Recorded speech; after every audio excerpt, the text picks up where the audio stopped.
All right, ladies and gentlemen, good morning. We are back with the 10NL coaching show. And Kristoff's journey is, well, it's reached a pretty critical point, a very important point. This is not to be results oriented, but this is the first time that your graph depicted on the thumbnail has dipped above the 0 line, at least from the version of it that I have. Things have kind of turned around results wise for you after a losing start. You're very new to poker, to give people some context. Do you feel like you might be a winning player now? Is it still too early to tell? At all. But thanks for asking. I've been quite lucky on how would you call it, like adjusted EV, whatever. But Right. if you look at that, I'm definitely not winning. I feel I'm not losing anymore, though, which is better than at the start. I feel that I still really need to improve massively on what you call the red line. I'm not good at spotting spots when I should bluff and when I shouldn't. When I got back from holiday, I quite tried to focus on that. And my red line went up. I mean, not up, but stabilized. But the blue line went down, and I actually was losing a bit during this period. So, of course, it was a short sample. And I kind of say, okay, you're not there yet. Don't try to do that. Play normal, play as you can play. And since then, it's gone better again. But definitely, there is so much more to learn. And I don't really know about NL10. And like I said, I don't whether I'm slightly winning or not, but I'm still really far from considering that I play decently, if it makes sense. Of course, yeah, because you're comparing yourself to what you've achieved in bridge, and you're very much in the infancy of this. So, I would say though, for someone that's been playing for as long as you have in poker, you've been doing really well. The progress has been pretty rapid, especially for an old guy like you. I can say that because we're the same age. Yes, we are. Yes, I'm old. I know. So yeah, Thanks for reminding me. well, I remember every day when I like forget why I walked into a room. So here we are.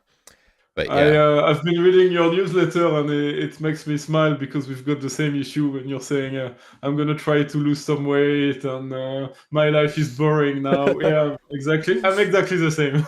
that's what I say in my newsletter, guys. If you aren't actually subscribed, I just talk about how boring my life was. I think in the last one, I just said like, I just said I was like, I have nothing interesting to say in the IRL section. So just like, yeah, this is what I do. I play poker, I teach poker, I play bridge, I teach bridge, and that's kind of, and then I make food, and then I eat the food, and then I go to sleep, and then that's kind of it, and I'm quite happy with that. So yeah, Yeah. we're I mean, you 38 didn't years mention old. the kids that take lots of energy, but yeah. Yeah, that's just kind of like an ever-present thing, though. It's not really an event. It's just like status quo. Like he's there, that's great.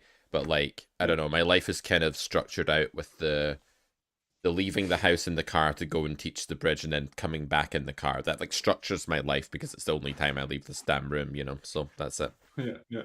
Right, guys. Do you want to see some hands? Shall we see if we can get Christoph up to the next rung on the ladder here?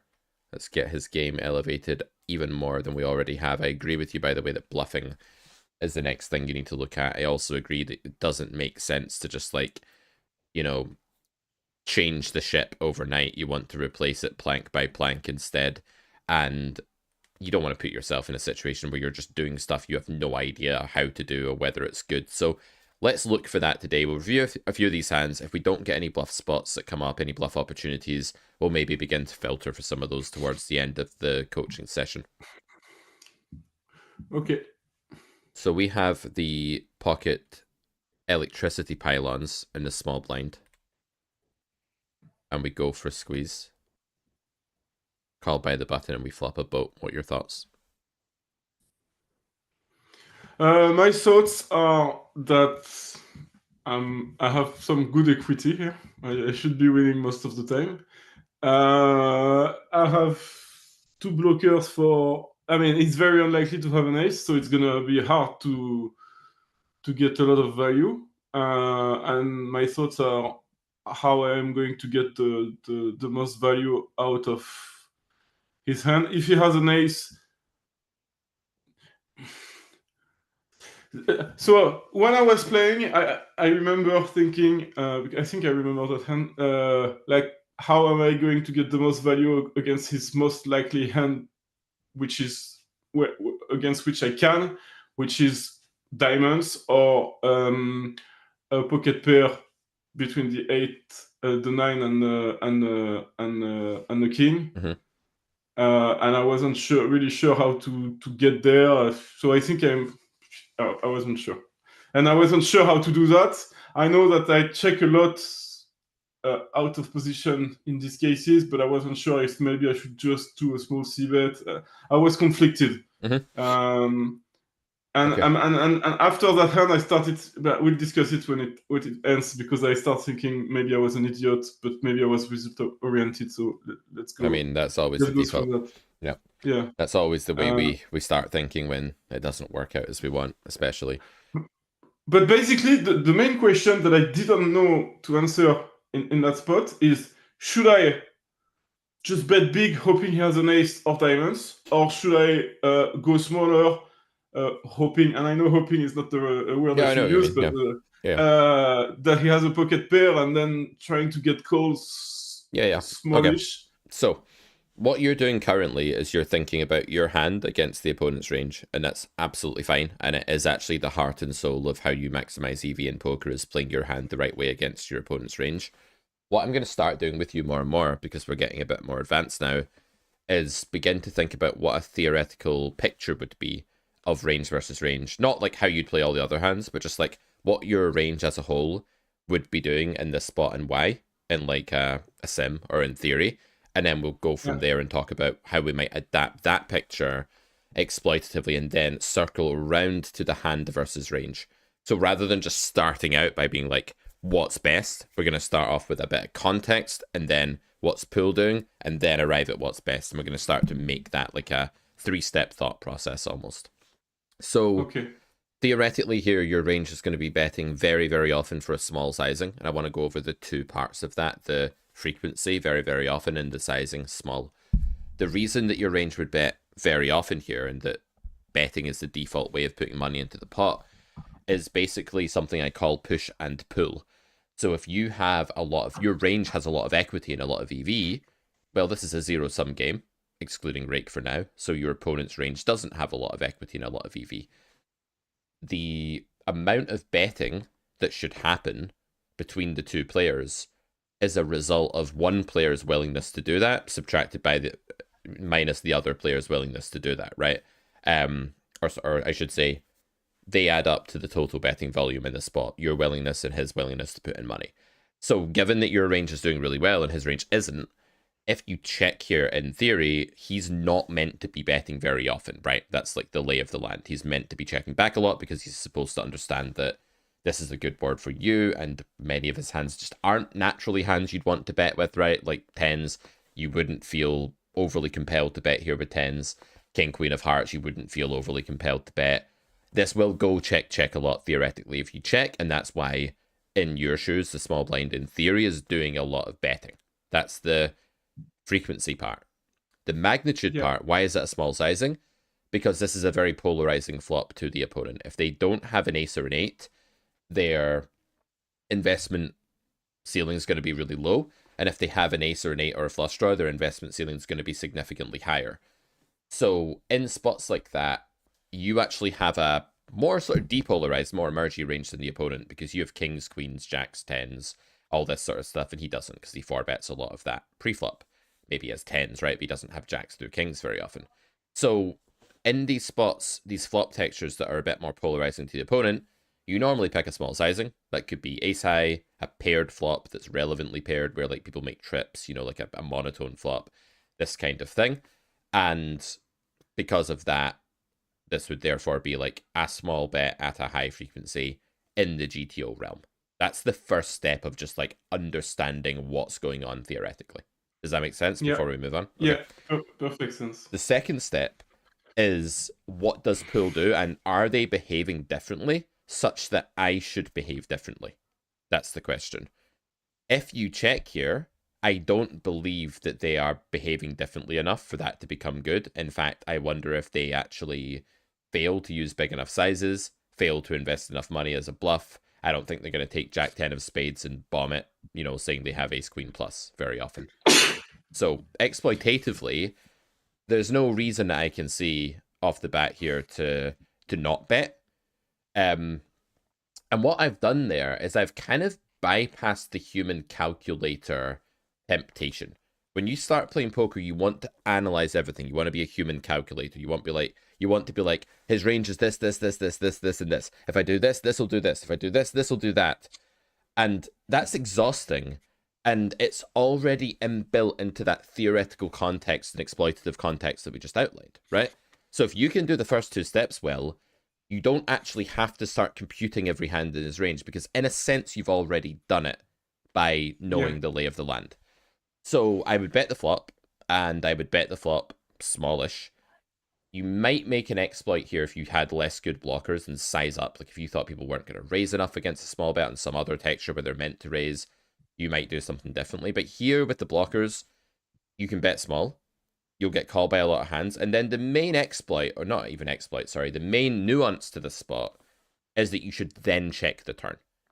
And the reason for that in theory is that you block the range that would call you down 3 times heavily, and you unblock floats like diamonds or 10-9 of spades or something like that, which will bet the turn. I know diamonds are going to call the turn as well, sure, but they're also quite likely to bet sometimes, and then there's some other hands here that can start bluffing. Now, if you think your pool is just really passive, another game plan is just to bet small on flop, bet small again on turn, and just bet something not huge on river. That's a kind of exploitative way you can go, or maybe bet, check, and see if they bluff a missed flush draw. Something like that. But this is a bit of a blood from a stone spot, and it's not a spot you're likely to win too many stacks, unfortunately. Yeah, okay.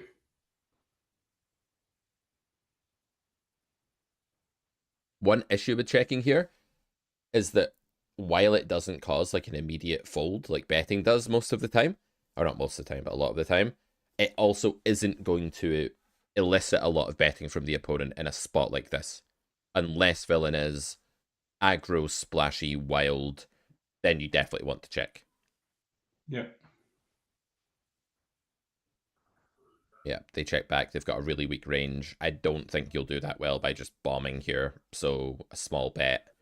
I think you can go a bit bigger, because if villain does have like 9s or 7s or something, I think after check, people might call up to half pot quite happily. That might be my feeling here exploitatively, but I don't mind. I don't mind checking again either. And the reason I don't mind checking again is that they just have a lot of air here. And if your investment ceiling against something like 9s is only 1 bet anyway, or only like half of the pot, like we don't need to bet now. We could wait till river.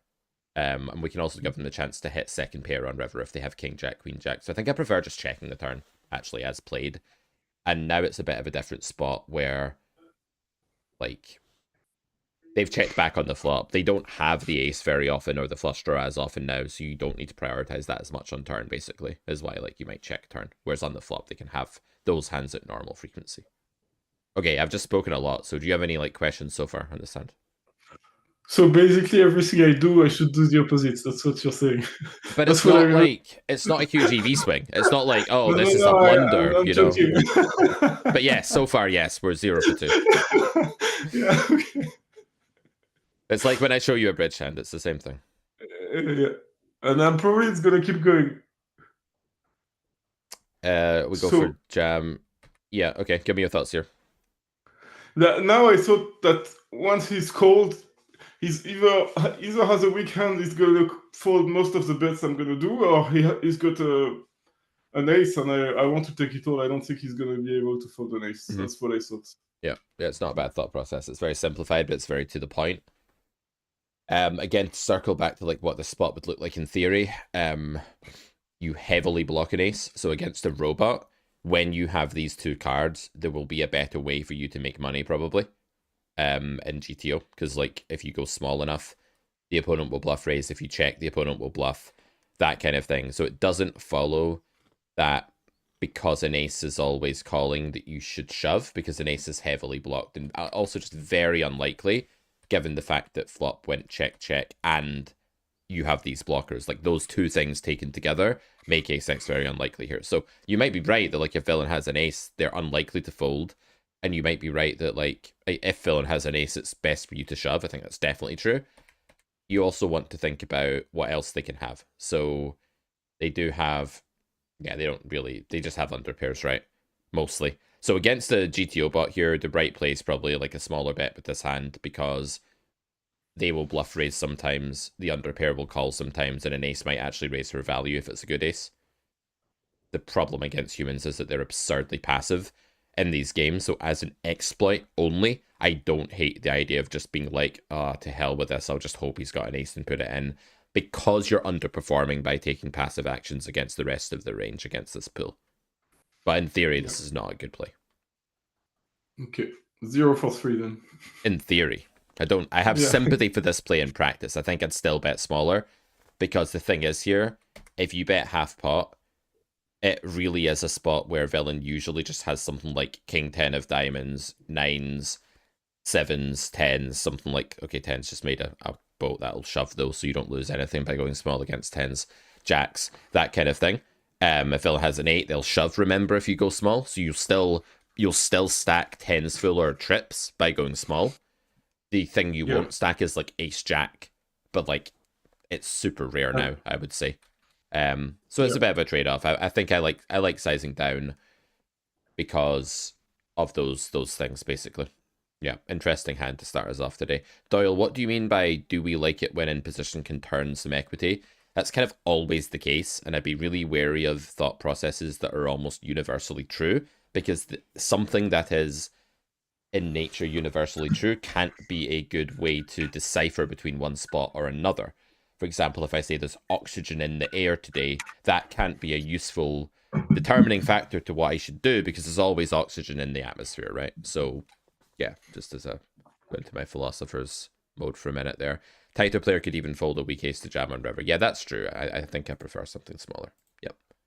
Not often I say that. I'm a fan of maxing out and just playing equity, but there are times when we have to make exceptions. Yeah, okay. From aces to kings, we're just going to have queens next hand, then jacks all the way down to deuces. Let's see. Oh, we go for the jam pre. Interesting spot. So, yeah, this might look a bit weird to chat, but there's something to talk about here for sure. So what's your thought process?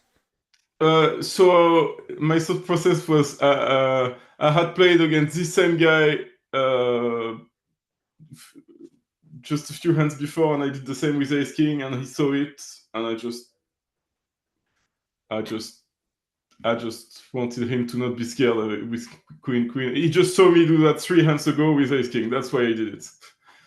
So, insufficiency fallacy. Like, your read points you in the direction of this play to some extent, but we can't conclude just from that history that he saw you do this with ace king that jam is the right play. So A points towards B doesn't mean that A is sufficient for B. Right? I agree. You just asked me why I did it. I'm telling you the truth. Good. And then I point out what went wrong, and then you internalize that, and then next time you spot it and catch yourself in the act. That's how this works. Okay. So why is this wrong? So I didn't say it was wrong. I just said that it's not sufficient for the thought. So again, let's try and frame it in theory. So in theory, you actually can play jam here, and you can play a smaller 4-bet as well. These are the 2 lines with kings. And maybe you can play call. I hate call exploitatively. I would deviate away from ever calling in this spot exploitatively. Why do you think that is?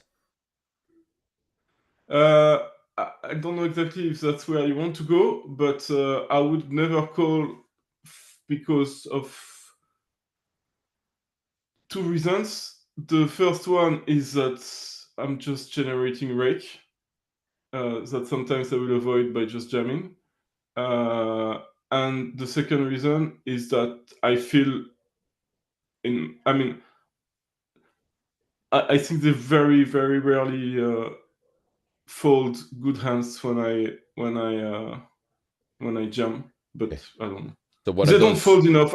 I think in theory against a jam you're supposed to maybe fold sometimes queen and ace king. I'm not sure. Yeah, absolutely. But they never do it. Absolutely. Good thought process. Well done. Yeah. So you gave me there like 2 reasons. One of them isn't really relevant because the rake thing is already present in the sim, but the sim will still call sometimes, I think. So if you have a reason that, like if I did a sim for this rake structure, I think it would still maybe be the case that it's okay to call kings. So when you have a reason that's internal to the theory picture, you don't then get to use that as a reason to deviate from the theory picture. But the thing about them not folding these in different hands, like ace, king, and queens, I think that's bang on. And I think your read, like your history with the player, makes that even less likely now. And yeah, because shove is already a thing here in theory, and you have some stuff pointing you towards it, you then want to take that action pure in practice. So I really like this jam, as Sam does as well. And I think this is an underrated play and a play that a lot of people don't find. Another thing I want to point out is that if you do 4-bet here, and villain just calls a hand like ace king, they'll probably underinvest and overfold that hand pulls flop at these stakes when it misses, and it will miss often when you have 2 kings, unless it hits an ace, in which case you will lose the pot. So it makes a lot of sense to shove kings specifically here, because you just don't make as much from ace, king, and queens by 4-betting small. You give them a different way to play than to get stacked. Also, what Sam says here, that they're under 3-betting a grotesque amount big blind versus EP. So if this range is already just too strong and doesn't have the polar element, we don't need to worry about keeping in the polar hands that we dominate, or something like that. Someone was asking, and this was fast fold, right? Not right table. Yeah. And I think he had aces, if I remember correctly, and I think I won, but I'm not sure. Nice. Yeah. Oh, we missed the queens. What happened to the queens? Yeah. We skipped them. Oh yeah, I remember that one. I think I do. No, I don't. Okay, so we have a decision already here whether to 3-bet or whether to call. In theory, both plays are fine. It's probably a bit more call than 3-bet. How would you decide what to do in reality here?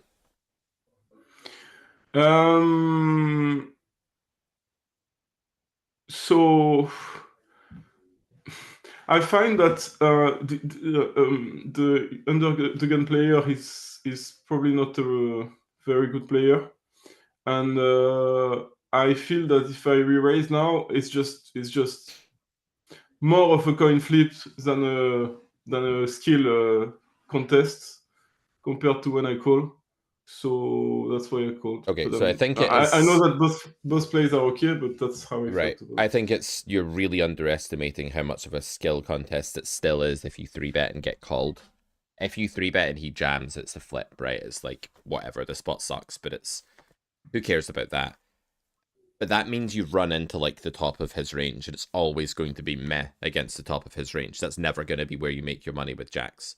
The way you make your money with jacks when you 3-bet is your opponent calls too wide out of a range that already opened too wide. That's a general read about weaker players, right? They might open a random hand because they're bored, and they might call a 3-bet with way too many bad hands, like pocket pairs might be calling pure. They're waiting around, they're playing sixes. Sixes fold 70% of the time here in theory. It's nowhere near that in practice, right? So I think you should definitely 3-bet here. And the reason is that it's still a skill contest in the line where they call you, and when you inflate the pot in a skill contest with a big equity edge, it's even better for you, like many times better for you than when you play a small pot. So how much EV you get from skill contests depends on how much of a skill contest it is and how big the pot is going into that skill contest. Okay, yeah. And I guess there is something else that I'm just realizing now, is that I feel much more comfortable playing jacks in position here when it's the top of my range than when I re-raised, and now it's kind of the, I don't know, middle of my range or whatever. Sure. Yeah. I feel that I'm gonna be able to deceive him. I don't know what's the right word. Much better when I call. I know it's not a good argument. It's just because I'm more in my comfort zone if I call than if I raise and he calls, and it's not. But that's what's happening deep down in my. That's good to be honest about these things. Yeah, I do that at the bridge table sometimes as well, where like I'm just more comfortable with a certain type of thought or type of line, and I don't even want to see if it's right or wrong because it's just natural to me, and it's like. It's such an easy thing to do, to like hide within that comfort zone. Once you understand that like where EV comes from in poker pre-flop, and it comes from like in position 3-bet pots mainly against weaker players, that's the biggest source of EV that you can have over the first couple of streets. And that's obviously implied like later on you get even more money from them, right? But once you start seeing that this spot as an absolute gold mine, the thought of not 3-betting here will be absolutely repulsive to you eventually against the fish. You know, Sam's talking about the 18 BB 3-bet. That might be optimal. Yeah, depends on the type of fish. That could be good. Most people don't do that, but everybody above a certain skill level 3-bets jacks here. But what size you go is up to you. Some people are more like, I just go 9 because that's what I do. Some people are more hungry for the exploit and they drive it up. I don't know. I think a bigger 3-bet here is probably good. I don't know if I agree that 18 is optimal. Maybe it is, but I think something bigger than normal, maybe 4x is good here. Okay. I wouldn't necessarily conclude 3BB as fish in this pool. It does indicate weaker regular fish, though. What about the 88 big blind stack depth? Will, would that sway you?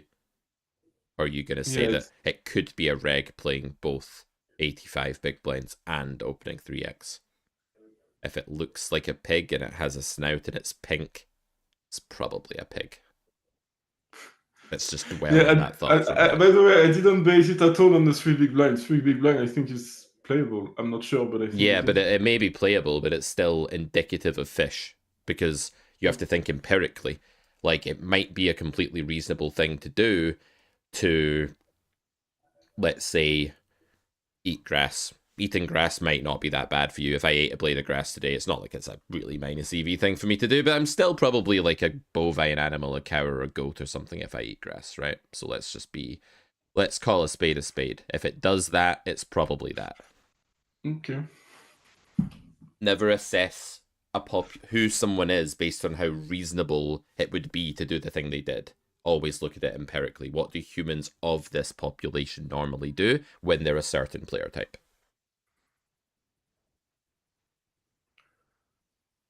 Okay. So I remember this one, and the big blind had a huge amount of 3-bets, was a very aggressive reg. I know it's risky.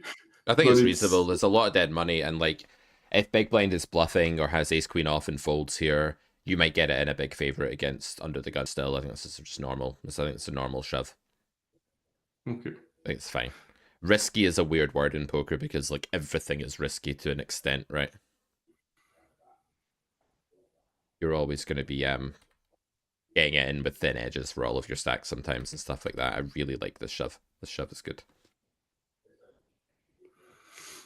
And that's a good point from Sam as well. Don't think about where you are in your range. Think about how your hand is doing versus their range. But I think what you mean is, it's just the context view, right? Like, you're just happier in a certain context with a certain...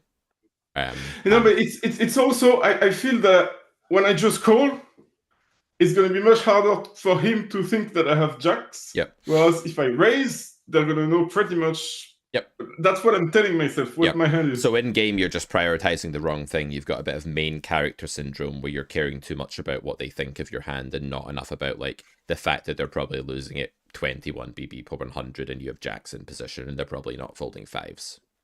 Right? Yeah, agree. You win the argument. This guy's definitely a fish. Come on, give me a better challenge then next time.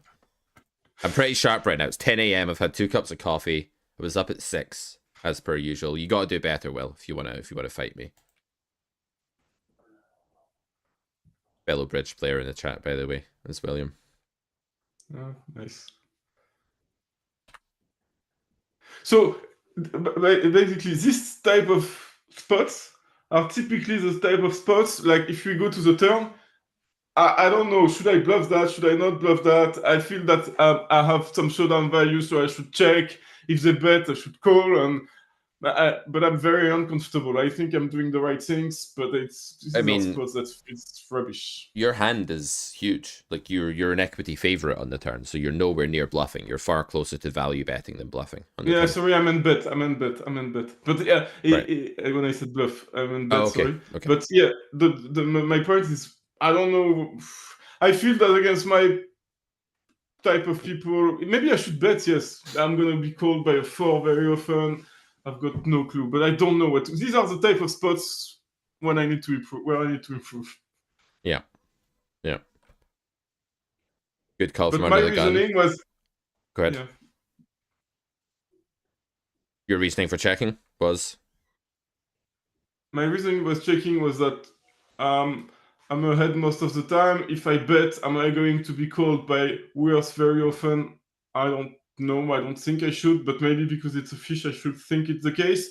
But I also feel, and that's something bad from me, that if I bet now and he calls, whatever comes, the river comes, I check, he bets, I'm gonna have to call, and I'm gonna be in a pot that is much bigger than I'm comfortable with that hand. Let's say, I don't know, an ace, king, queen, jack, 9, 8, whatever comes at the river, Okay. this could happen.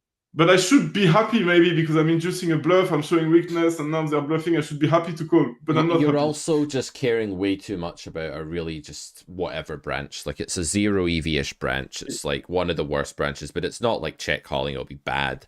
And like you like that doesn't even happen that often. Like most of the time when you bet the turn, villain folds. A lot of time he folds vulnerable, like stuff you're vulnerable to. He calls worse and checks down. There's so many better branches than that. That's just your brain going to like the thing that bothers you the most, and you're kind of fixating there. Let that go. It's a whatever spot when it happens. It's not a really bad spot. It's not a good spot. There are good spots Yeah. that come from betting. But let's take this back to the beginning. In theory, on a turn like this, you'll have a sizing, right? That you construct with. Like the solver will, if you simplify its game plan, it will pick a sizing here. Now, what should that sizing be that you lead with here when your range is leading? I would say something that encompasses value betting a 10. And that's probably about it. Maybe the best under pairs. So something like B75, right? Let's say that's a reasonable game plan to play either B75 or check. Then in theory, is your hand going to fit in that? I think it can. I think it's close. I think it's like on the border of being able to, like, I wouldn't bet 5s for B75. I would bet like a lot of good 10s. I don't really mind. 7s, you can go either way. Because it's a late position battle, you're getting called by a lot of worse here. And you don't need to worry about it just being a pair on the board or something. You're going to get called by ace king, ace queen, ace jack, etc. It's fine. So you can go for like a small bet here exploitatively as well. That's an option. So if you were playing a theory toolkit of like a bigger bet and a check, I think checking is like the highest frequency thing to do. If you're playing exploitatively though, which you should be, you might ask, well, what's different in Button's checking range compared to the theory? Because Button's meant to check in theory with some amount of air, but not that much. Some ace high, but then they're also meant to check a 10 sometimes, like they're meant to check some under pair, that kind of thing. I think in practice, people are way more capped here, way more like ace king, ace queen heavy than anything else, and just like really moving in that direction. If your opponent's range merges here, it becomes way more big cards than pairs that beat you. How does that influence your decision of whether to lead 7s on the turn, if that's what they're doing exploitatively? It should clearly make me want to bet more often, both for value and denial. Right. So when you're looking at a spot like this, what I want you to do in future is look it up in a sim. But first, while you're loading up the sim, make an educated guess as to like what your sizing would be if you bet and whether this hand qualifies and why. Then reference the theory and see if you learn anything, see if you need to adapt it, and then ask, how will I adapt this exploitatively? And then formulate a conclusion. If you can do that over and over again, we can bypass a lot of these like random reasons that are coming in and out of your head in game, and we can actually create more of a structure that will keep those worries at bay, or those kind of like future fears about the branches you don't like at bay. Yeah, I agree with that. Just one thing I didn't get in what you said is why would bet small be better exploitatively? I don't feel it's better. I don't get why. It might not be better, but it's at least, I guess my main point was exploitatively, you can leave whatever your normal toolkit would be against a good player. So like if your toolkit against a good player is a polarized B75 range or a check, or a polarized pot size bet range or a check, you can leave that framework against a recreational or a weaker player and just say, or even against like just a micro 6 reg, and say, I'm going to bet small. Now, if my read is right and villain is like really, really capped here in these games, which I believe they are, you're probably right that a bigger bet's just best with 7s. But I just wanted to point out that Okay. if it's a nitty guy, let's say, who's not going to bluff a lot if you check, but who is passive, your sevens might be a value bet, but it might be too thin against the nitty guy to go big. So you might want to go small there, for example. It becomes an option, right? It can be on the table. But I think you're right. Against a non-full stack recreational, you can bet sevens fairly large here, and it's okay. I don't think I'd go above like 2/3 pot, but I think it's fine to go around there. Okay. Now we can hand read. So when I see that, don't compare theory here. Don't look at what a one big blind theoretical betting range would be, because that's like taking like a fish clown line and trying to say, what would a solver construct that with if it was forced to? Don't bother. What do you think villain usually has, and what do you want to do about it? That's a better question. Okay, I think they either have nothing and are trying to bluff very cheap, or a very weak value bet that I probably beat. So I think I'm or maybe even a draw, trying a bluff draw. So I think I'm ahead almost all the time, but I know I didn't raise. Yeah, we should definitely raise. And what's the other benefit of raising other than just being ahead and having a lot of equity and getting value? What else do we achieve? So denial, I guess, but also something else that is not the case in fast tables. But I know that the good players in normal tables, you also generate more actions later for when they think you're bluffing, and you get the whole stack. I feel that the better players, they excite the fish more in a way, and the fish are playing worse against them. I don't know if it makes sense what I'm saying, but yeah. So I think there's some EV there from like, if you raise this guy with sevens, he calls you with ace queen, you bet the river smallish, and he pays you off again. That's probably now a more tilted fish than before, and your EV goes up. Exactly. Yeah. And tilted towards you. Now they want to beat you, which is what you want. Yep. The other regs, like, I'm not so bothered. And like, if you're a player that underbluffs, you want people to think you're bluffing. And if you're a player that bluffs a lot, you want people to think you're not bluffing. So like, what other people see at the table is actually a bit dependent on your own style and your own leaks in a weird way. Because like, if your leak is that you don't bluff enough, you actually want people to think you bluff more. So yeah.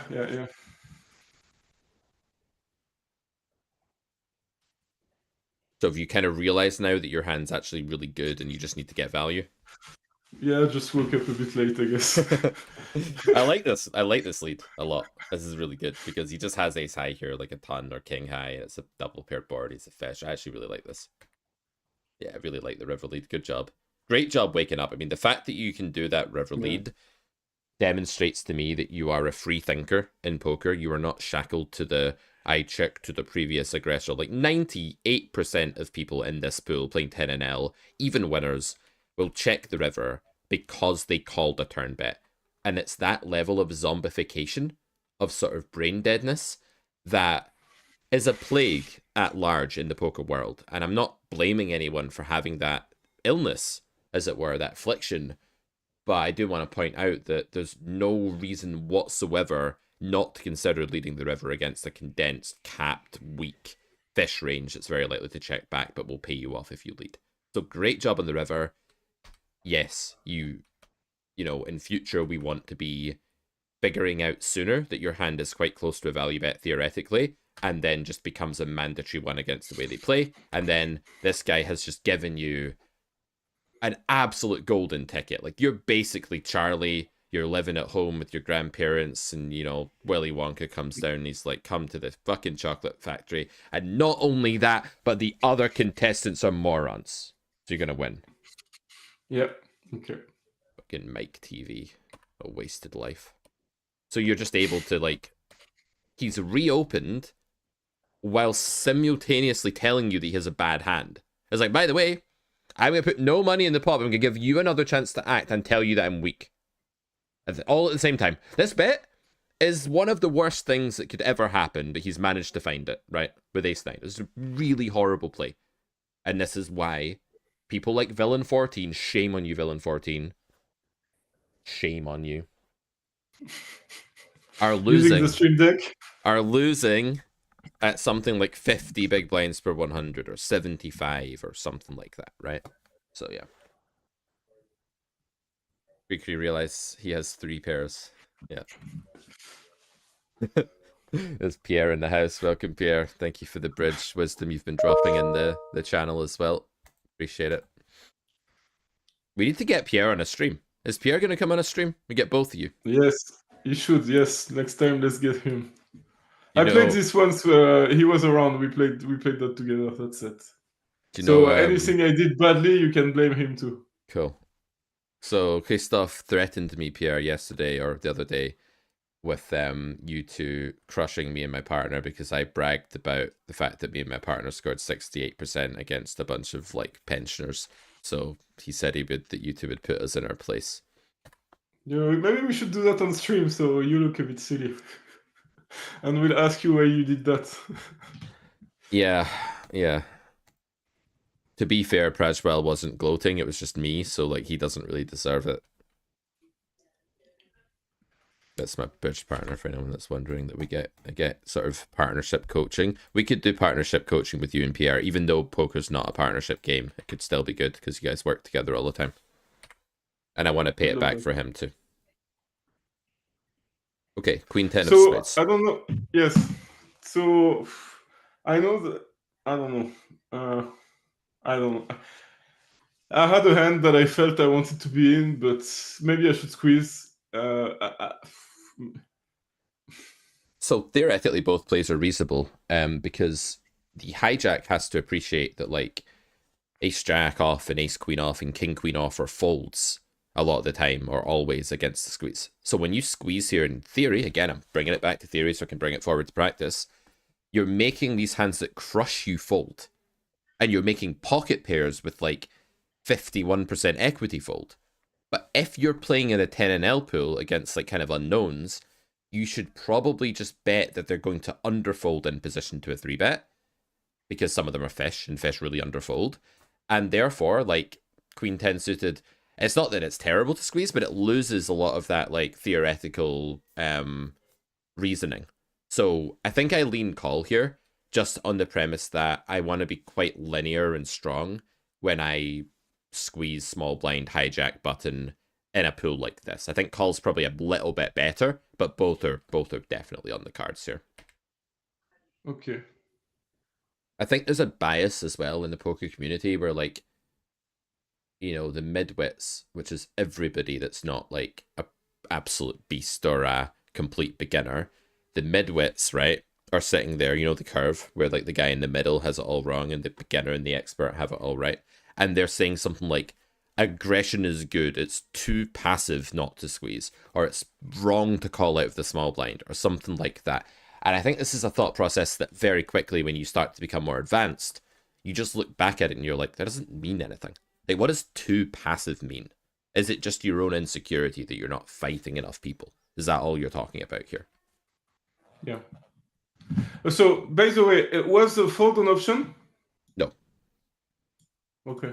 Because I think I remember telling myself when I saw that flop, I should have folded. That's why I don't want to play that hand. And now I'm in a situation when I'm going to lose a c-bet to do an ace and then fold. And, this is this thing you do. Like, your biggest weakness as a poker player is this hyper-focused branching that you do, and we need to get you out of the habit of it. Yeah, if you fold pre here, you lose all the opportunities to stack 10NL villains with straights and trips and 2-pair and flushes, and it's just such a good hand, and you're getting 1,000,000 to 1. Like, you can just like fold at some point if you face multiple barrels. Calling a small c-bet is winning because of the implied odds of the hand combined with the showdown value. So like if hijack bet here, you would call, and sometimes they would have 9s, and sometimes they would have like king 8 of hearts, and other times they would have an ace and the turn would be a 10, right? So there's enough going on at 4 to 1 that, okay, you're losing most of your pre-flop investment now, or a chunk of it, but it's still better to continue than it. Okay, if you could go back in time, see the flop, go back in time. Now do I want to fold pre? See the fact that villain bet pot? Maybe. But that's an absurd way to think, right? We can't do that. So from point of decision, it's right to call a c-bet. And if you go back to pre-flop, it's right to call there. So there's no world where it's like, I should have folded because this was the flop. Yeah, I fully agree with you and everything, but like, and you were saying, Pierre and I talking about hands, but these are the type of hands that we ask each other the more often, what do you think we should do? and we always say it's unfortunately a call. Like Yeah, in a yeah. way, we know we call, we know we're gonna lose, but we know we should call, and we hate it, and we're stuck in this. Yeah, you don't know you're gonna lose though. You just your brain isn't processing pot odds properly. It wants things to be more good than bad when really they just need to be like 23% good, and then you're in the green, you know. Do you have a YouTube channel on bridge? Asks Fish to Shark TV. I don't, but you can go to Into Bridge channel when there are lots of good bridge videos. Into Bridge YouTube channel. I really like Gavin Walpert's stuff. I don't know what happened to him. I don't know if he makes content anymore, but like I've watched a lot of his stuff. He's one of the best teacher, probably the second or third best teacher in the world. Mm-hmm. If you can ever get your hand on something by Larry Cohen, the best by far. But yeah, Gavin is great. Knowing the I think he plays poker, actually. I think Gavin plays poker. Oh, yeah? Cool. Yeah. Cool. Should get him on the show. If you've got some connections, see what you can do. Tell him I'm a big I'll fan. I'll ask him if he still plays poker. Yeah, I'll do like the Donald Trump thing. It's like, tell him I'm a fan of his, like as if I'm some mega famous guy. Okay, so let's look at this hand. I've been zoning out here. So we... Flop 2 pairs. We turn 2 pair. We lead kind of big. Yeah, okay. How good do you think your hand is here? I think it's fine. I don't think it's amazing, but I think I'm gonna get called more than called by sometimes a king, sometimes a jack, sometimes ace king, sometimes ace jack, jack 10. I've got a lot of value to make against weaker hands, clubs, so I just don't want this to go check, check, check at all. I need to bet now because my hand is decent. I think it's going to be called by worse hand more often than by better hands. Yeah. But it's not huge. I agree. And then there are so many rivers that I don't like that. Yeah. If they fold, I'm happy. If they call, I'm happy. What do you think villain's meant to do in theory with ace 5 here?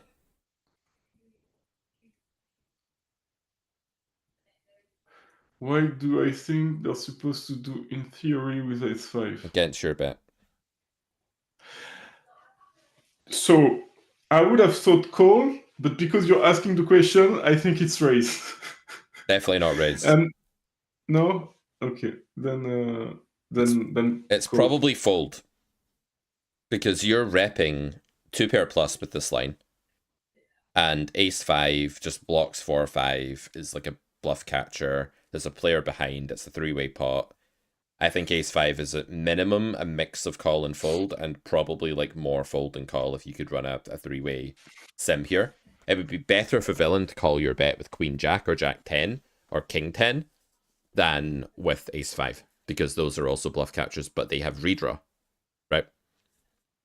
Yeah. So the reason I like betting here, and I like betting more aggressively than theory would want to bet, is that people will do a very bad job of understanding that point I just made. Like, you're a better player than the average player at 10NL by far now, because you're like breaking even in this game at least, and you didn't understand that, right? So like most regs have no clue that that's the case in this game, and they're going to call ace 5 because it's top pair facing 1 bet.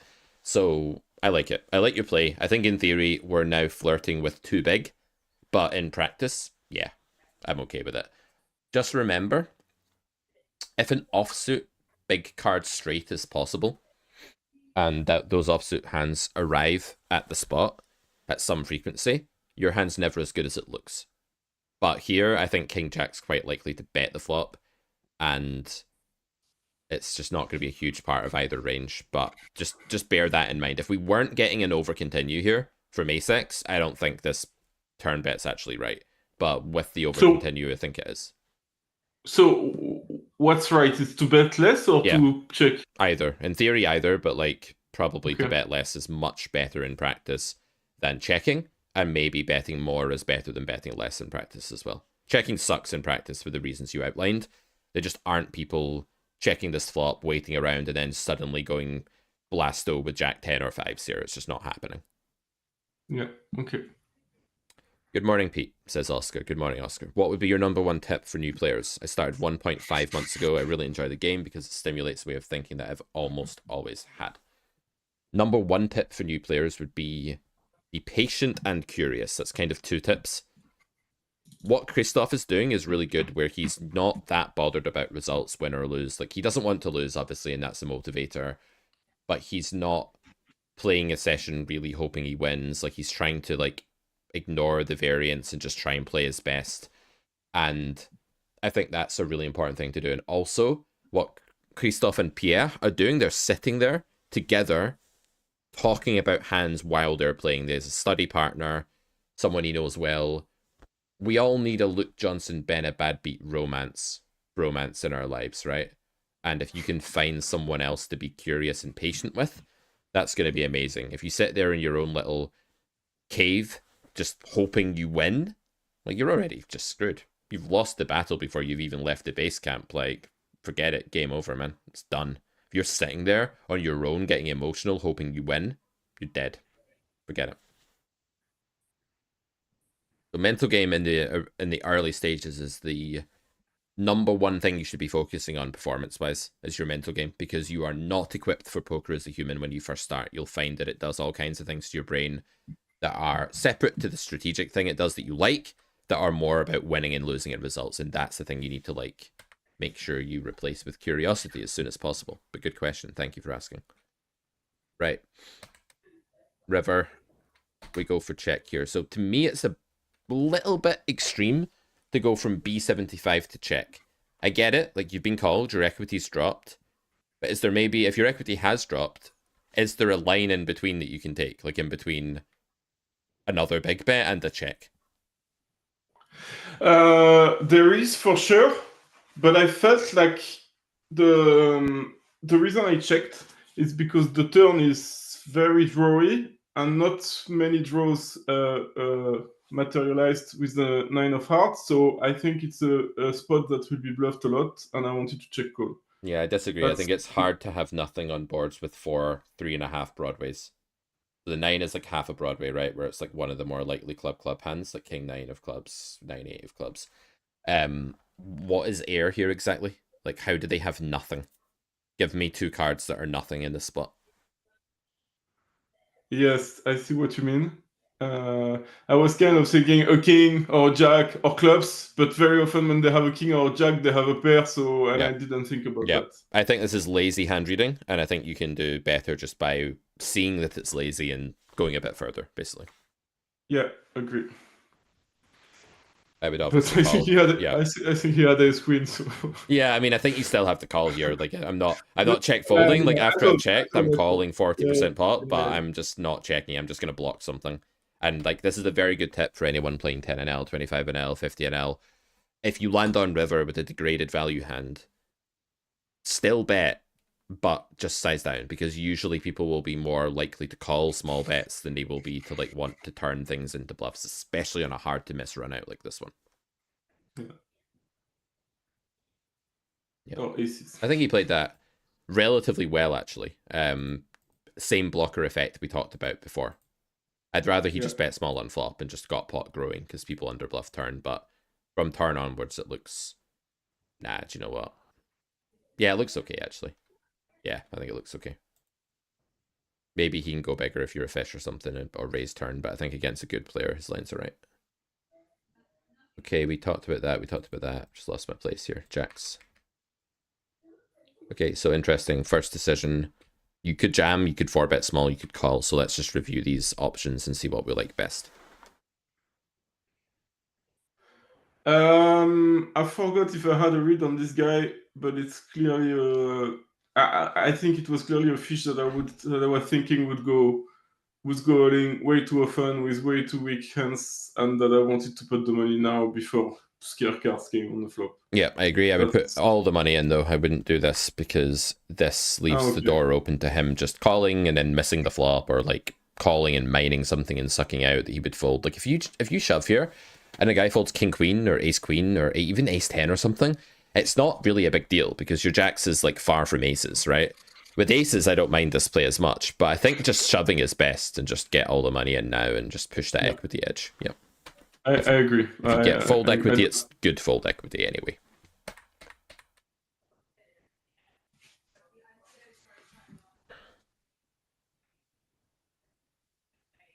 Oh, yes. So this type of spots, I hate. and I would love to hear your thought process. Yeah, so these are not nice spots. Nobody likes being the defender in a 3-bet pot with, you know, one pair. Something that loses to overpairs but beats over cards. It's the epitome of being like stuck between a rock and a hard place because you can't fold yet. People c-bet way too much. You just have to continue. There's a few options here. One option is to just click it to 16 and fold to a jam. And the reason that's a good option is that villain, and if they jam on you, they'll just have an overpair to 9s almost always at these stakes. So that's a little trick you can take where, like, if they fold, you're cleaning up equity. They can call you with worse because you made it small. And if they jam, like, you've found out pretty much where you're at. I sound like I'm from, like, super system days here, like, talking about poker like it's the 90s. But I think you can just click it here. Or you can call and try and navigate. That's the other alternative. I think they're probably just way overextending here. And if you node lock to sim to just randomly bet half pot with lots of different hands, it would want to raise 9s almost always. Because this is your board, and they don't get to do this here. So I think I like a small raise here, actually. But I don't mind call. Call can't be bad, right? No, I don't mind call here, but it's what's going to come later that I know I'm going to hate. Sure, but flops. So but forget about what you hate. Flop's an important technical learning point where villains overextended at 10 and L on a board they don't get to do this on. You have a hand that has lots of reasons to consider raising. That's the first thing to not miss, right? Yeah. Okay, but I like your idea of a small raise. I actually think it's very good. Cash injection episode something. Check out carrotcorner.com, guys. Use code community for 20% off. Aren't you glad you don't have a company where you have to plug stuff in the middle of serious calls? Yeah. So, tell me why you hate this then. Like, what's going on in your head? What's going on in my head is, and it's wrong returning, but just I'm trying to be honest here. I'm saying if I'm folding 9s on that flop, I just should not call pre-flop. So if it's a call pre-flop, it has to be a call now. Otherwise, this doesn't make any sense. But deep down, I feel if when there's 3-barrel me, because now another card is going to come, and what am I going to fold now on the river?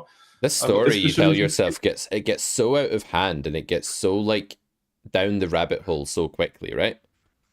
Yes, I'm just being honest about what happens at the table. But like we've had this same pattern a few times now. So instead of telling me how it feels, you might even start interrupting sooner and be like, I see now that this happened again. We've talked about the pattern, and I think this is better. Just so it's a bit more proactive and solution driven rather than like I get it. I get the experience, and I did ask you what's going on in your head. So you did answer the question literally, but maybe you should try to like coach yourself while answering these questions now as the next stage. Yeah. Okay, so now they're betting half pot here. I think in my pool, it's quite rare that the double barrel 2 overcards, like ace king, ace queen, or whatever. So I feel that I'm very often behind. The only card they would do that with that might continue is maybe ace 5 suited or any ace and another club, or any 2 clubs. So I feel that my equity is not so good, and maybe I should fold. But I'm not. When you're playing this hand, what's your level of awareness of pot odds? Like, what's your level of awareness of the bar that you're trying to jump over? So I would say that pot odds, I focus on them very much on the river, but not so much on the turn, because I always think what's going to happen next, and this feels like fake pot odds. I'm thinking, okay, yeah, sure, I'm ahead that often, but it's not finished, if it makes sense. Yep. So let me teach you a trick for this, right? So what you're describing is what I refer to as ghost equity, like in the Grinder's Manual, my first book on poker. Equity that's not realizable. So when I say pot odds, I'm not saying... I'm outlining the target, right? The target doesn't change. Like when you're getting 3-1, things need to be 25% good for you, let's say, right? Now, what does it mean to say something needs to be 25% good for you? On the river, it means that you win 25% of the time. On the turn, it doesn't mean that for the reason that you give. So if you have only 25% equity here, I agree that this is a fold, right? Because you don't realize enough of that, and there are not enough implied odds to compensate.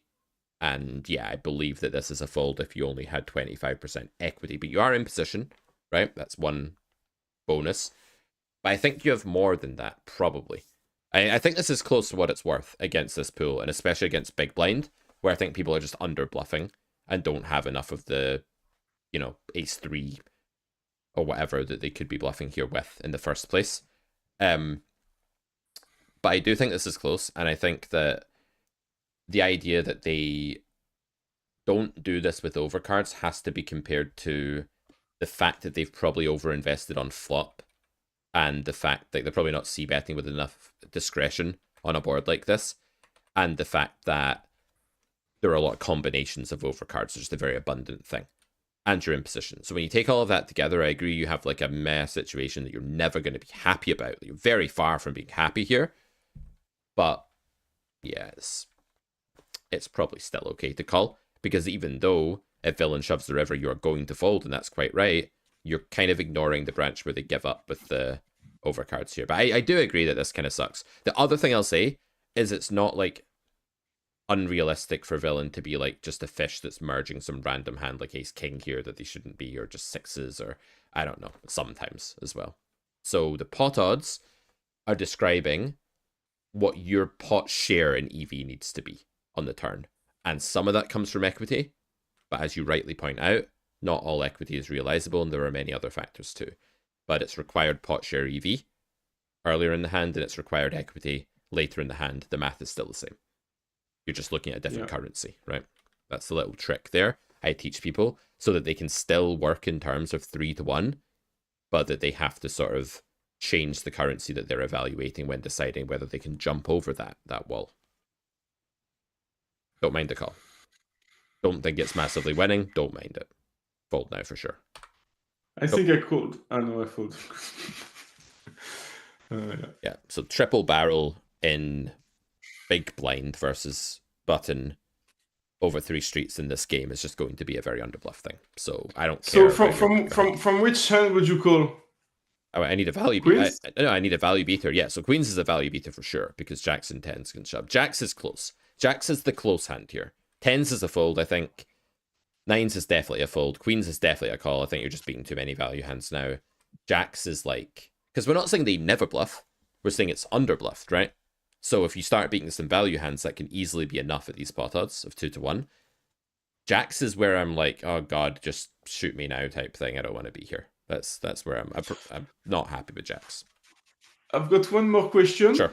The fact that the 3 of clubs came, does it make it more likely or less likely that they're bluffing? It feels to me that it makes it more likely, so maybe I should call a bit more. No, it makes it less likely, but I don't know. It makes it less likely at these stakes because a lot of the stuff they've bluffed on turn to get to river with is clubs, and that's now got there, so they've gained value hands. Now, they might not shove as wide with their overpair region, which might make them lose value hands again, but they just have less landing combos to bluff with on this card, and also there's a thing called revulsion theorem, which is very, very true at a stake like 10NL, where the population is in general repulsed by this run out, pictures you having the clubs, and just doesn't want to bluff. So this is, on the club river, I'd probably fold jacks as well for what it's worth. On a non-club, I'd probably that's where I maybe consider calling. Okay. Good fold.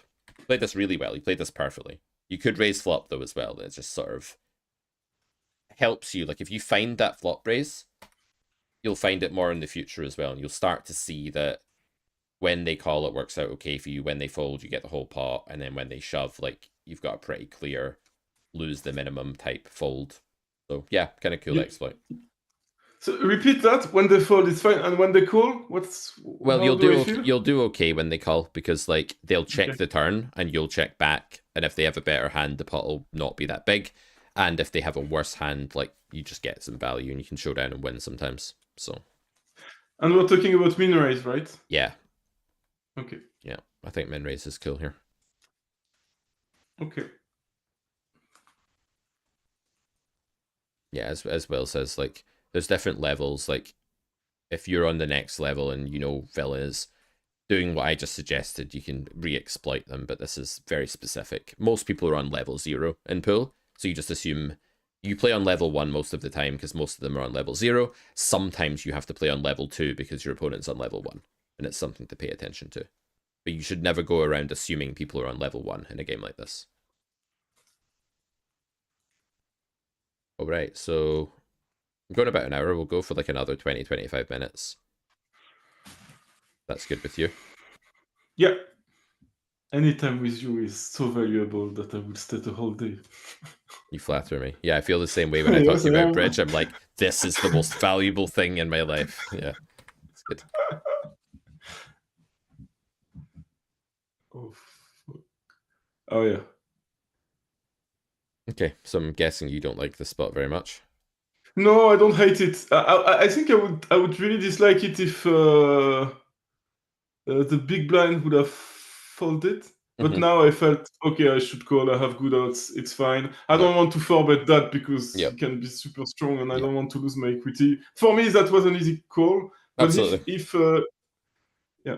The main player you're doing well against is the cold caller in the big blind, and so you really want them in the pot here. You don't want to blow them out and isolate yourself against whatever villain 33 has. That's just really bad poker. Yeah. Okay.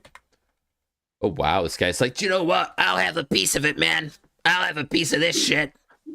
But I get that. If he has, I don't know, 2 sevens, he should call, right? He's got 64 bigs left now. Like, I don't know, man.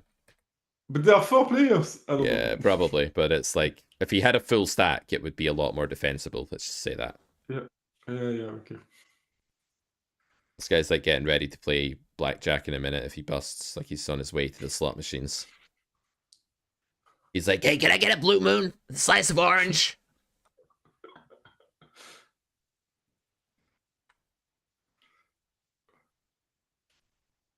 So, yeah.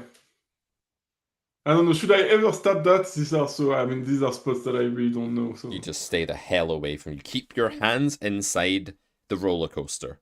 Here, you do not put your hands out when there's like jagged scaffolding and the roller coaster is racing past it. You're not like, oh, I lost my hand. Like that was dumb. Okay. You're like this, and you're getting ready to fold, and then maybe you'll hit the river, and you probably still lose. But you're basically done. You're basically dead, right? We don't attack this situation. This is the most poisonous situation ever for fold equity because there are so many ways that you don't get fold equity here. Villain 32 has got his blue moon by now. The waitress has already brought it over. Villain 31 is also like a fish that cold called and can just have like pot pair, a draw, tens that doesn't want to fold. Villain 33 probably has like the same hand as you, but like who knows? And yeah, just don't move a muscle. Good.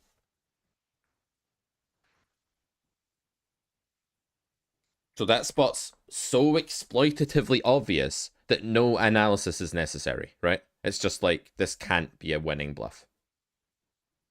Yeah, okay. So I remember that one. I remember being scared. I played this terribly. I was scared because we were deep and I called, but I think I should definitely 4-bet. That's what I told myself. But at the table, because now, so this is what happened. Nowadays with Ace King, I shove a lot because I like the fold equity. Maybe that's wrong. When I'm out of position. And now I was like, oh, I can't shove. This is way too deep. So I called, but I think I should 4-bet. I think either plays okay. I don't actually mind being in the pot with villain 22 here. Like, the first thing to say is that you're not doing amazingly against villain 34. Like, you're doing fine, but you're not doing amazingly. It's not like you're like, oh god, there's so many worse hands calling my 4-bet if I 4-bet. Like, some are, sure, but there's also, like, better hands, and there's hands that are just slightly ahead of you, and you're out of position. I don't think this is a mandatory 4-bet. I don't see why it would be. I think it's close between both options. But just to take it now. That's just what you want to happen, though. That's what you want to happen. That's like the thing you prefer. That's the best case outcome for you. And you're doing the thing that gives you a chance of that happening. That doesn't necessarily mean it's better overall. Yeah, that's true. I don't mind 4-betting. I'm totally on board with it. I just think we need to have the right reason, which is denying equity, surviving when called. It's an okay spot. Not wanting to 4-bet here is normal, but let me do a bit of mental game work with you for a second, if that's okay. When you say you were afraid of 4-betting, but being 200 big blinds deep, what is the worst case scenario that your brain's trying to protect you from there, do you think? I don't think I was afraid of 4-betting. I just didn't think about it well enough, because in my head, my options were shove or call. Okay. Because that's what I would do 100 big blind dips. Okay. And now, and after doing that, I went, oh, I'm stupid. I should have 4-bet. Yeah. This is what happened. Okay. So I'm not scared. Okay. But the feeling is, the reason behind that is that if I 4-bet and I get shoved, I think I'm very close to a fold. And Yeah, maybe I should I think fold. you're folding for sure with ace king off at 200 big blinds deep. Yeah, and that sucks, Okay. but it's like, it's not the worst thing. So one thing I say to students is, if an action you take leads to a few different branches, and one of those branches is like really horrifying to you or disgusting to you, or you really don't want to look at it, make yourself look at it now when it's not happened, and make peace with it now when it's not happened. Then if it happens, you've already made peace with it. So if you are going to 4-bet here, and you can hear the ghouls in your brain beginning to chatter, this might happen.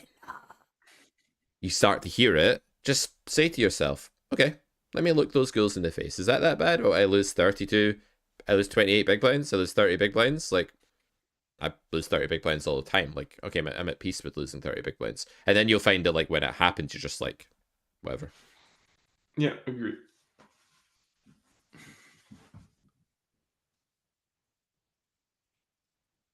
Okay, so it's very important in these spots to track the checking and make sure you understand, like, who's capped and who's not. I'd say that's the #1 skill in game here, just to get your head around. So I feel the board is so wet that almost everyone is... I mean, villain 34 is definitely capped when he checks. I agree. I mean, that's what I feel. Yep. And villain 22 doesn't have to be. Good. So what do you want to do now? I want to check.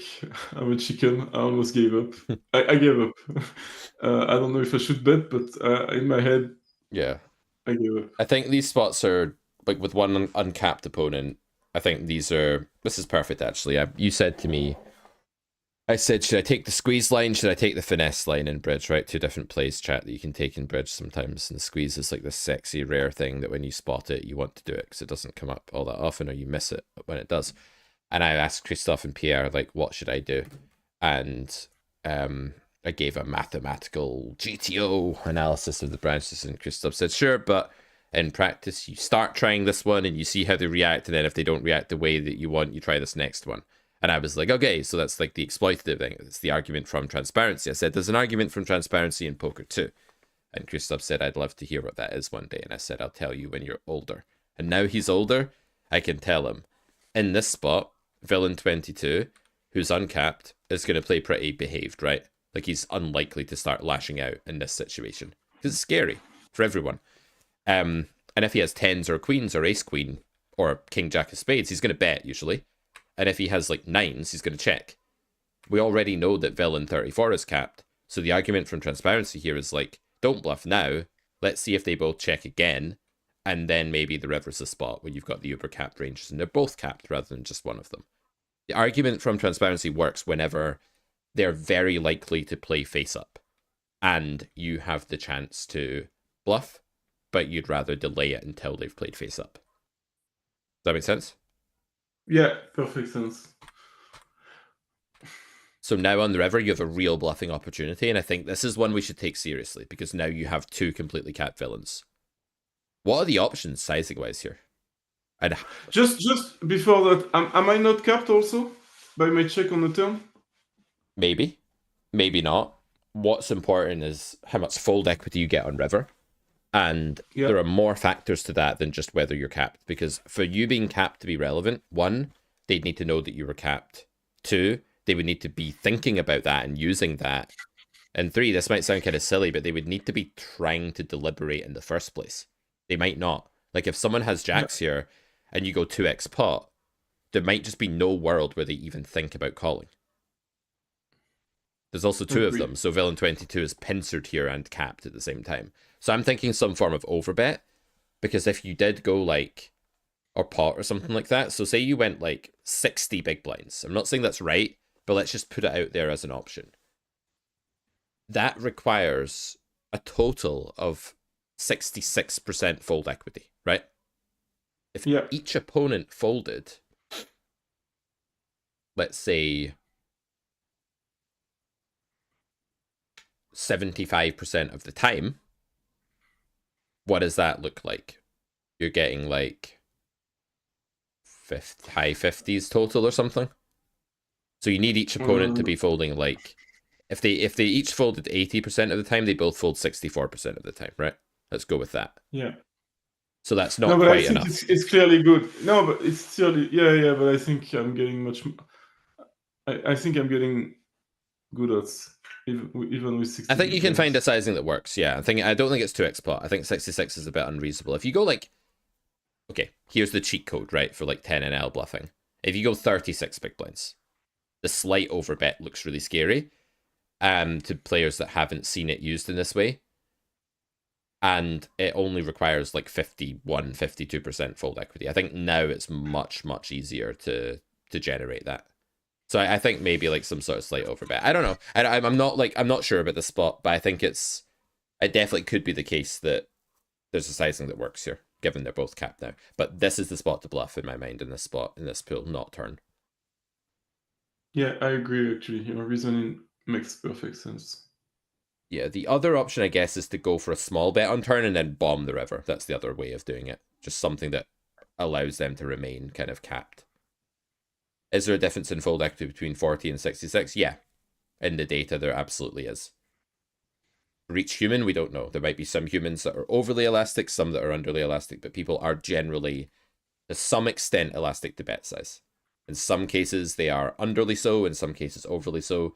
But there is always a difference across a large sample when you look at bet sizes here. If you looked at like 1,000 trials, there would always be a significant difference in fold equity between 40 and 66. You might run into the guy that doesn't look at that. And in that case, the answer is no. But you don't have access to that exploit. Kind of sad, isn't it? When you see those 2 hands. But usually that's the case. Yeah, when I saw these 2 hands, I didn't even see that I could have bluffed, to be honest. But I thought, why didn't I forbet pre-flop? I don't mind whether you bluff here or not, really. What I care about is that you're considering it. You have to be considering it by river, right? Which I haven't. So it's very interesting and good. That's why we're here, I guess. Exactly. All right, we'll do one more hand, then we'll do a bit of Q&A. Guys, get your Q&A in just now. Got any questions for me? Got any questions for Kristoff? Before we wrap up here, this will be the last hand that we review. Then we'll answer your questions, and then we'll be out of here. Why am I in this hand? Okay. You made a reasonable defend pre. Yep. Okay, start with theory. What do you think theory does with your hand? Does it always raise, always call, mixed call and raise, fold? What do you think?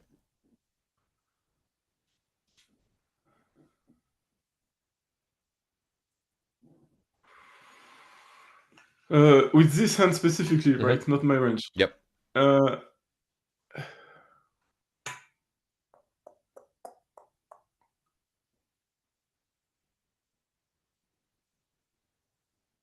First of all, I don't think I'm good enough in that spot to differentiate theory from practice, from exploit. So what I feel is that I should value raise because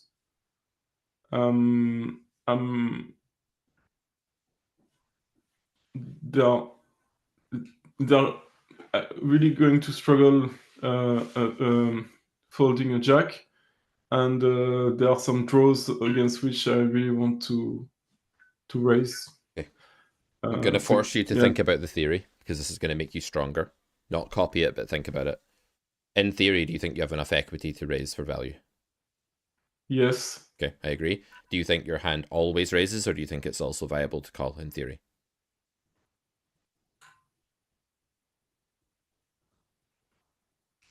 Take a guess if you're not sure which way you're leaning. I'm not sure. I'm leaning towards I have to. Yeah, you definitely don't have to. And this is a really useful learning point, right? And it's the distinction between trips on the board and a set. So a set here would be like king 5-3 and you have pocket threes. That's where you have to raise because your hand is massively strong and it unblocks the calls, right? But when you have king 7, you have trips rather than the set. Your hand is not that strong. It's losing to any other king, basically, right? That opens this position, apart from maybe king 6 suited. And you block the, like, there aren't that many non-kings that have to, like, lose a big pot to you. If you raise pocket threes and triple off, lots of one pair has to call you down and two pair. If you raise king 7 and triple off, nothing worse needs to call you down by the river. So you don't have to raise this hand in theory. You could sometimes, you don't have to. What you're saying is like you want to because you think people are going to over defend. Okay, they probably are meant to fold some kind of jack sometimes, depending on your sizing in GTO here, I think. Are they gonna all? I don't know. I'm not sure the spot's like over defended. I don't know. I don't know what the exploit is here. I don't feel there's a strong one, so I'm happy with either. Basically, I'm not like jumping out of my seat here with an exploit. I don't think it's like. So just if you don't raise, you're gonna check the turn, right? Yeah, but I also don't have a massive investment ceiling on the branch I raise with King 7. Like on the branch where I raise with King 7, I kind of want to slow down at some point anyway, right? Like I feel it's I getting a agree. bit thin. So you have to remember Yeah. what you're comparing it to. It's easy to just be like really short-sighted and say, oh, you know, it might go check, check. But it's like, well, okay, fine. It's not like I had jacks here. If I had jacks here, I agree. I think I prefer raising, right? I just want a fast play. Okay. How good's your hand? Whenever you have a like potential value bet, potential not value bet, I always ask the student, how good do you think your hand is? Someone asked the difference between trips and sets. Maybe you need to re-explain that. You explain it to him. Go on. Okay. So I think a set is when you've got a pocket pair and you hit, whereas trips is when you just there is a paired card on the flop and you've got this one. Yep. And the differences that you explain are there are two main differences. That one is more hidden, like it's much more likely It's for the more, opponent to know yeah, not just that. more hidden, but more elite, like more unique, more in a category of its own when you have a set. There's less other hands like it, right? Yeah, I think the main difference that you made is that when you have trips, you're blocking basically the opponent having that, whereas when you have a set, usually there are overcards and villain can always have top pair or two pairs, or Yeah, or you're not over blocking anything. pairs. So if it's like Yeah. 9-8-3 and you have pocket eights, like they have to bet call queens at high frequency, right? So same thing. How do you calculate the overall fold equity in multi-way pots? I'll get to that after this hand in. That's a more general question. Cool. Keep them coming, guys. If you have more general questions, keep them coming. Let me go to Joe's question because it's related to this hand. Question with the king 7. You check raise the flop, the opponent clicks it back. Huge. That's an oxymoron. Clicking it back means min, but raise is huge. I'm with you. Can we fold? Yeah, you should just fold. Like you're just dead. You just lose. You're playing 10 NL. You got 3 bet on the flop on king, king, jack, and you don't beat a king. Bye-bye. Why would you call? You just like throwing away money? I get it, guys. It's hard to fold. But when you really think about it, like, if that happens, you are dead in this game. And most games. Okay, so how good's your hand on turn, Kristoff? What do you think? I think it's still favorite, but now that the 10 came, I don't. I think if I bet and I'm being called Yep. now, I'm not even. I'm sure. I'm not sure. I'm favorite. I'm still I favorite. agree. So Yeah, I don't think your hand's that big. I think like your draw's not nutted either. Villain can have boats. I think check's reasonable here for sure. Yep. Check call as played is the only line. That's such a terrible turn bet.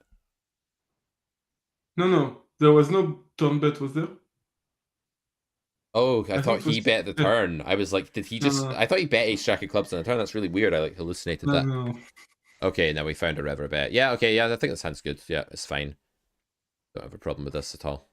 You could go small on turn and like start blocking. It's just, I think check's also okay here. Like, if your draw was more nutty, like it wasn't a paired board or something, and you had like a thin value hand with a nut draw, like I would bet turn, but with this draw, like not even being to the nut flush and being dead sometimes, this hand is not as good as it looks, I don't think.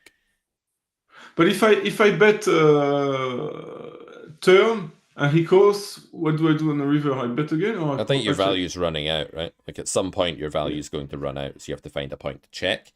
And I think with this hand, checking the turn is as good a point as any. Okay. It's not like you're getting useful fold equity here by betting. It's not like you prefer to bet sooner to deny equity or something in this spot. You really don't want to. If anything, you want villain to tell you what he's got, be transparent, allow you to play the river well, that kind of thing. Yeah. How often do you live stream these coaching sessions? Every Friday morning. I'm working with Kristoff at the moment because I enjoy working with him. He's making a lot of progress and he's teaching me bridge. And this is why we're working together a lot. I think there will be other students from time to time. Can you do next week, by the way? Because I want to make this a bit of a show, if that's okay with you and the I think audience. I can. I'm going to Paris next week to play against Pierre again, but my Mhm. train is in the afternoon, so I'm good. Do you want to? Should we invite Pierre on as well? See if he's up for it. I would love that. Yeah, cool. So I cannot be the worst poker player at the on the stream. I'll ask him if he's not watching. Cool. I'm sure he'd love to come. Sounds good. Yeah, get you both on the show then. All right. So general question from who asked the thing about the multi-way pots? Okay, and I'll come back to fish to shark. Kay says, how do you calculate the overall FE in multi-way pots? Say we're three-way and one guy is folding 50% and the other one folding 50%. I'd say overall fold equity would be 0.25. I think you're calculating it correctly. Yes, if they both fold half the time, if you got two coins and you want to flip two heads, that's 25% shot. So yes, there will be some interference with like if one folds, the other one's range will now be a bit different and blockers and all this stuff, but don't worry about that. Yeah, that's basically how we do it. How do I fix me being a station in spots where I'm mostly beat, but my emotions are taking over? I was about to say read my weekly mail, but you've already done that. I did tell you what the problem was. I didn't really give you a solution. The answer is, the honest truth is, it's like very hard and it takes a long time and you have to be very consistent. I think the first step is awareness, right? So as Oscar says, you've identified it. That's a good step. Your initial instinct will just be very, very good compared to what comes next. If you're in an A game mode, you might be able to impartially reason. If you're not in an A game mode, you will probably struggle to do that because of the pollutants of yearnings and cravings and what you want to do or what you're afraid of. I would say if you can generate like a protocol, a habit, as it were, of like saying, I'm going to do whatever came first. And I mean like the first instinct you had, if that is fold, I want you to just fold every single time. Every single time for a few weeks. Will you make any bad folds doing that? Maybe, but you'd make way more bad calls by not doing that. So I'm okay with, losing a little bit of EV in a few hands to gain a lot of EV in more hands while also imprinting a good habit. So if the instinct is fold, I want you to fold every single time. I don't want you to care. And then eventually, hey, you've built a habit and now you can maybe start going back in and saying, okay, my instinct was fold, but let me do some analysis. But until you've mastered being able to act on instinct rather than craving, you will not be able to effectively do analysis because the red mist will be too much. Digressing from poker, do you guys stream the bridge sessions?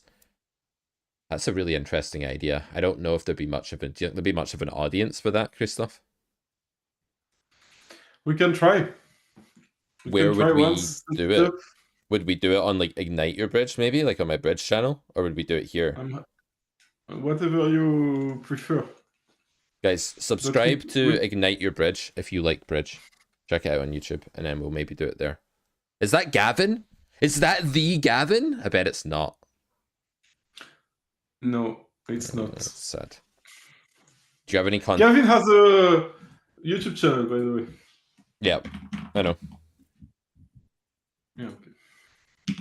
You're welcome, Kay. I just wanted to have a laugh with you. I'm sorry. I have a question for you. Go for it. If we're done. Yeah, no, we're good. We're done with the poker strategy, but yeah, go for it. So no, it's poker related. It's so I don't know what's the best way. How should I play? Like in what setup? Like normal tables, Zoom, how many tables? So what I tend to do is I have two modes, kind of.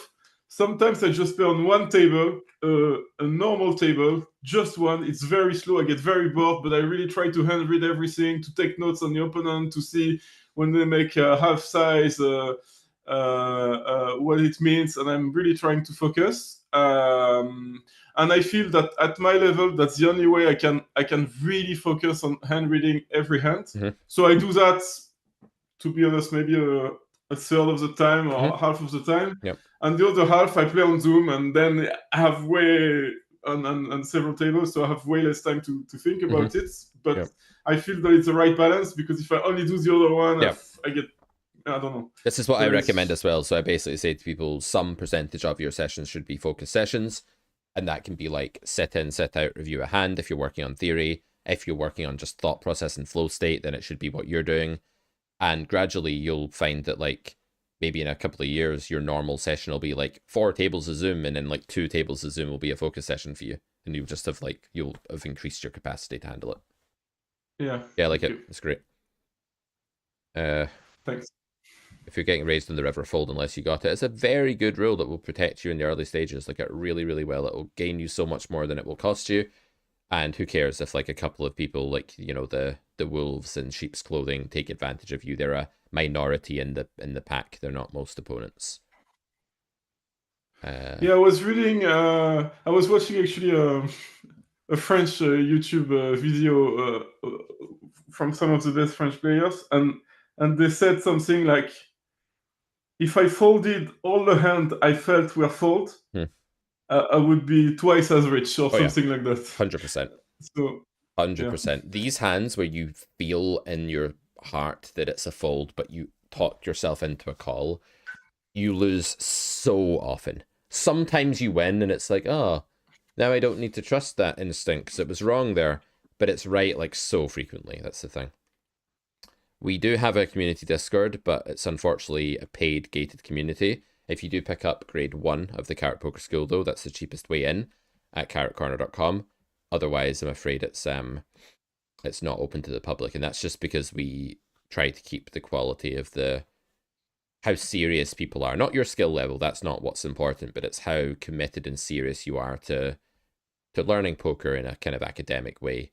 That's kind of what we select for. So people that have bought courses get in, people that haven't don't. We know we're keeping a lot of useful people out that would be great in there, and we know that we're keeping a lot of like troll demons out as well that way, and it's just the trade-off.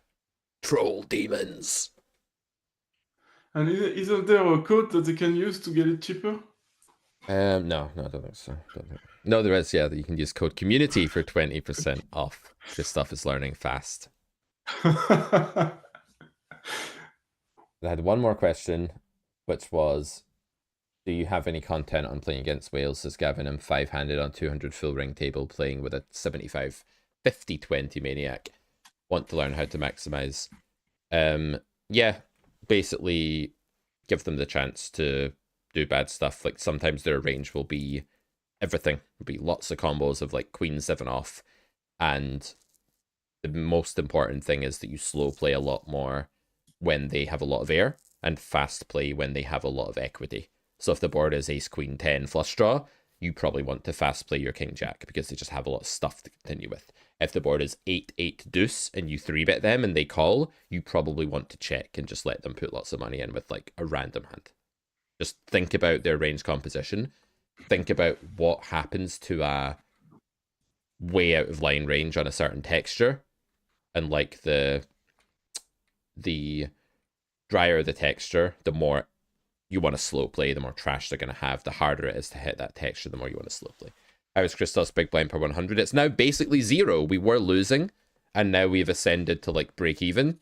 So our win rate has now gone from like minus whatever it was, -6 or something, to 0, and we're in way better shape now. So I'll show you actually the transformation in Kristoff's game results wise, and you can't always, it's the wrong window, you can't always read too much into this, guys, because it can be variance as well, but it can also just be, yeah, that didn't work.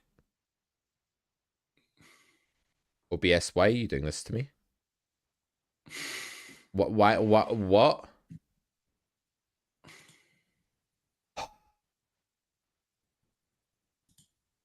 Oh, it's locked. Why was it locked? So I'll show you. We've played, what, 60? There's a filter on right now, guys. I'm going to take the filter off in a second. And we take the date filter off. That's not where we are, unfortunately. Okay, so we'll take off the filters. Here are all the filters. And all hands.